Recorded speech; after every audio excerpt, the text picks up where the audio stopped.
Let your body settle now. Your shoulders, they may have been carrying something today. They don't need to carry it anymore. Just let them drop.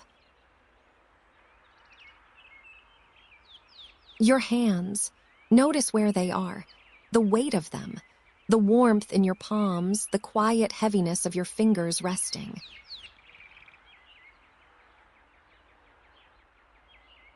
Your jaw, you might be holding it without knowing. Let it go, slightly apart. There is nothing your face needs to work through tonight. Your feet, feel them where they touch the bed, the places where the blanket meets your skin. Let them be heavy there. The blanket over you, the weight of it pressing gently down, the warmth of it building slowly beneath, the way warmth always finds you when you stop moving.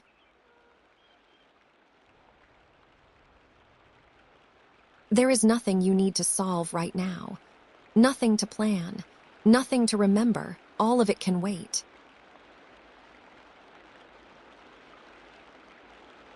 And as you breathe, the world you know grows quiet and something older takes its place.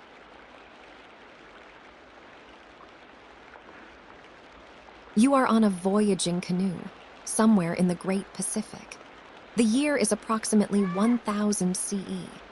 The Waya left the Society Islands many weeks ago, bound north for a shore the navigator has visited only in the accounts of elders.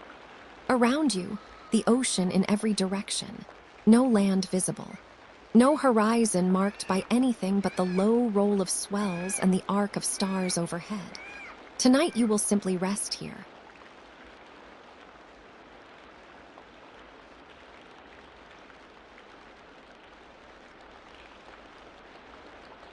The canoe is moving.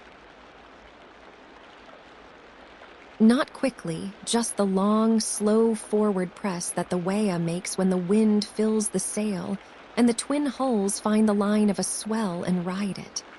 A steady rise, a pause at the crest, a long glide down the back of it. Rise, hold, slide. The Waya knows this rhythm the way a sleeping body knows how to breathe.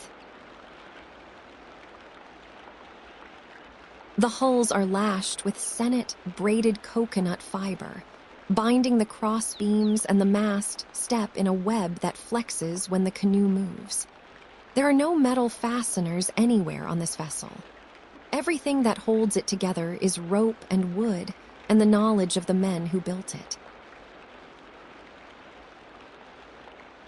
The platform between the hulls is just wide enough to sleep on. Woven matting over the plank deck, soft where it has been worn smooth. Your back finds it. Your weight settles into it.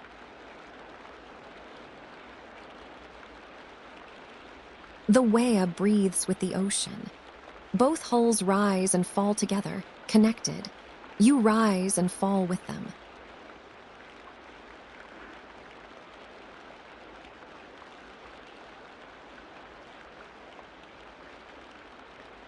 The stars are everywhere tonight. Not the way stars look from a beach, filtered through humidity and fire smoke. Out here, this far from land, the sky is the kind of absolute dark that makes the stars press forward.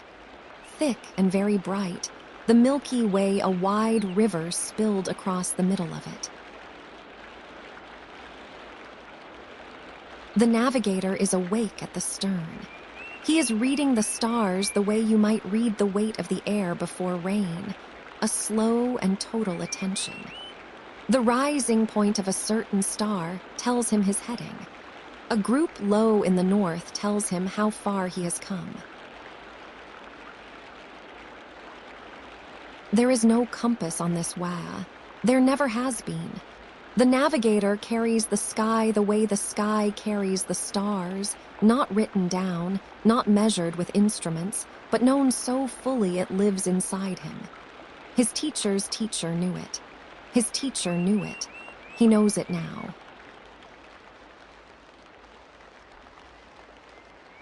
The stars turn slowly above you. You don't need to follow them. Just let them be there, wheeling in their long arc, doing what they have done every night since before the first voyager ever put a paddle in the water.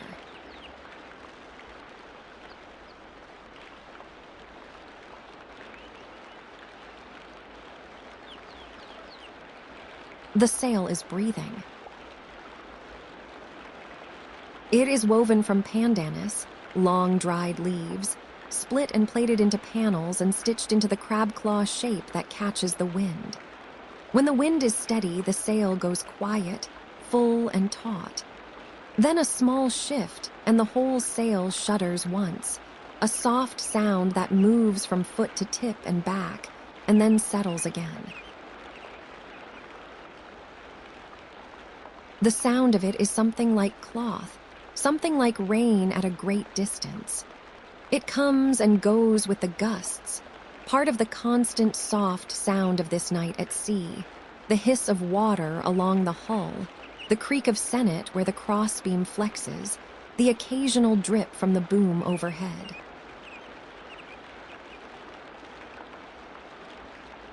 You don't need to listen for anything in particular.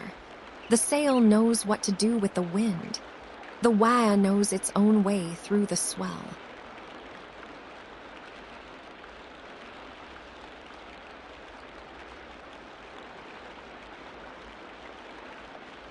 The others are sleeping. 6 of them on the platform around you, rolled in their mats, their breathing slow and unsynchronized, a soft, layered sound. One sleeps on his back with an arm across his face. Another is curled on his side, facing the hull.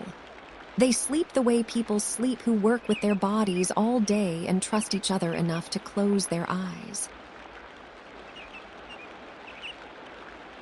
One woman sits at the bow, keeping watch. Her attention is at the water ahead, watching for the color change that might mean a reef, for the slight darkening before a wind shift, for the small signs the ocean gives before it decides to do something different. She has been watching for a long time. Her eyes are adjusted to the dark. There are children on this voyage, too. They are wedged together amidships in a nest of mats, their breath rising and falling in time without knowing it.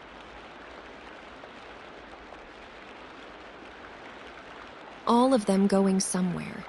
All of them held by the same waya, the same dark water, the same stars. And all of them, most of them, simply asleep.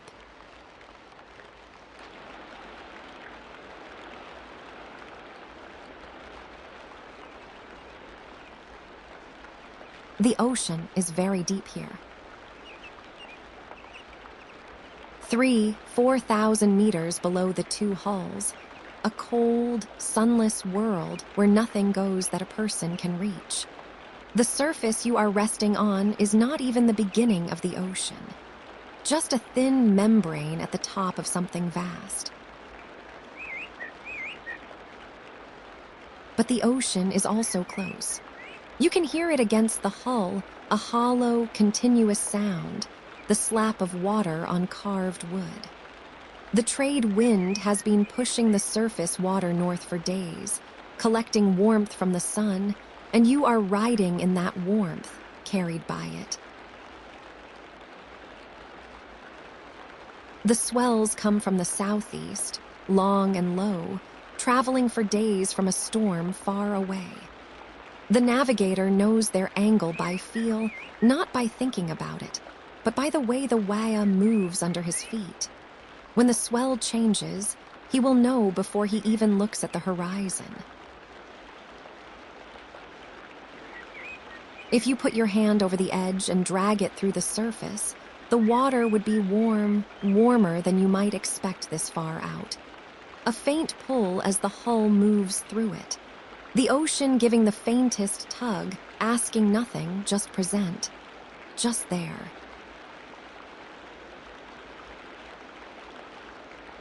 The ocean is underneath you. It is not something to fight or fear tonight. It is simply what carries you.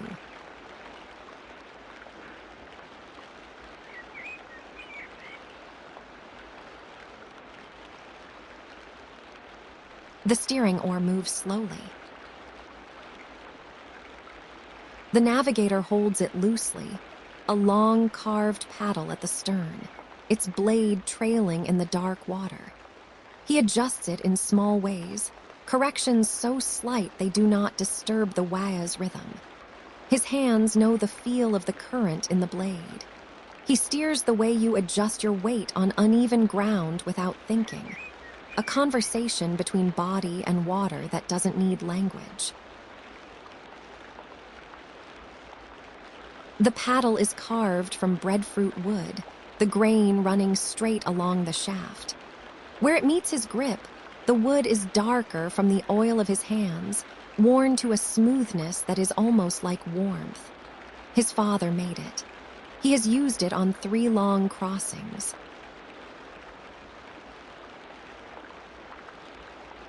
The waya holds its heading. The swell stays at the same angle to the port bow. The stars rise and set in their familiar arcs. Everything is going in the right direction, and so the steering paddle trails quietly in the black water, and the navigator is as close to resting as a navigator gets.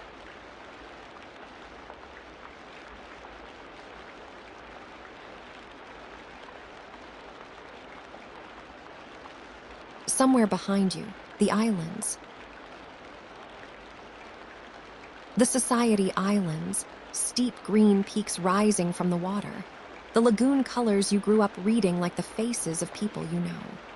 Turquoise over sand, dark blue over coral. The smell of land from a distance, that particular richness of rain on volcanic soil and flowering trees. The smell you don't notice until you have been at sea long enough to forget it. Then one morning, the wind brings it, and something in your body recognizes it before your mind does. But here, now, on the platform in the dark, the islands are only memory, a warmth inside your chest, not a direction to sail. The memory does not require anything from you. It is just there, the way the smell of pandanus is just there in the sail, woven into the material without being called. There are people there who know this kind of waiting, who have watched a canoe grow small against the horizon and then disappear into the blue. They have sat with the same warmth in their chests. The distance between people is not only made of water.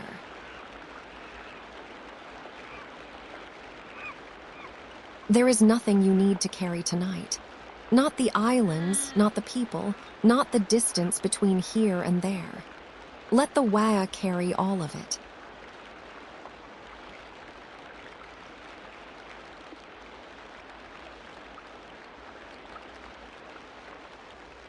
The wake is the only road on this ocean. A white line behind the stern, the 2 hulls' parallel paths merging into one trace that stretches back toward the horizon and then disappears into the dark. By dawn, it will be gone entirely, erased by the water closing back. The ocean does not keep the record of where you have been. Only the navigator keeps that, a running sense of distance and direction revised continuously, the way water finds its level. Phosphorescence tonight. Where the hull breaks the surface, a faint blue-green light appears and fades in the low swell. Very small creatures in the water, lighting up when they are disturbed. They have always done this. The voyagers call it the light in the water, simply that, without needing it to mean anything more. The wake runs straight across the dark water, the navigator's line, a road being made and unmade in the same moment. Behind, gone, behind, gone.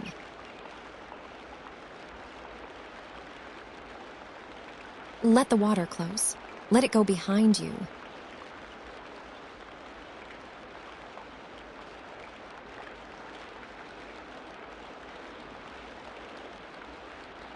The night is at its deepest now.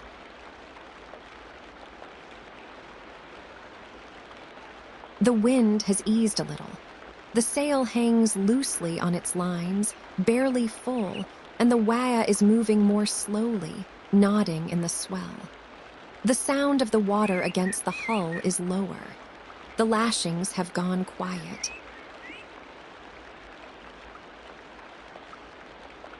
The crew sleeps on. The woman at the bow is very still. The navigator at the stern lets his eyes go soft, watching many things at once without fixing on any of them. The star angle, the swell rhythm, the slight pull in the steering paddle. Not sharp attention, wide attention. The difference between looking and seeing.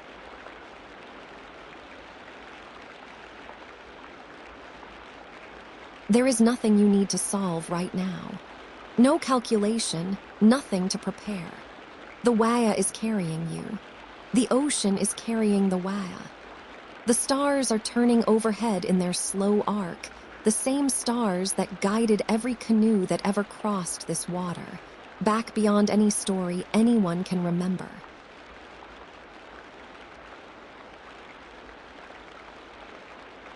The pandanus sail breathes. The water moves beneath the two hulls. The phosphorescence trails behind, appearing and vanishing in the dark.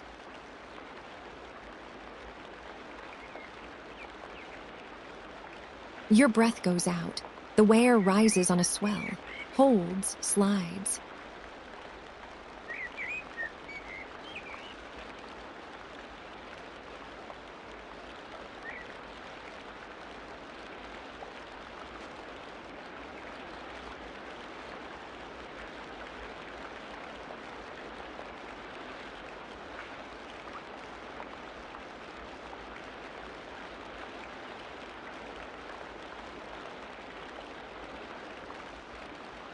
The stars are still turning.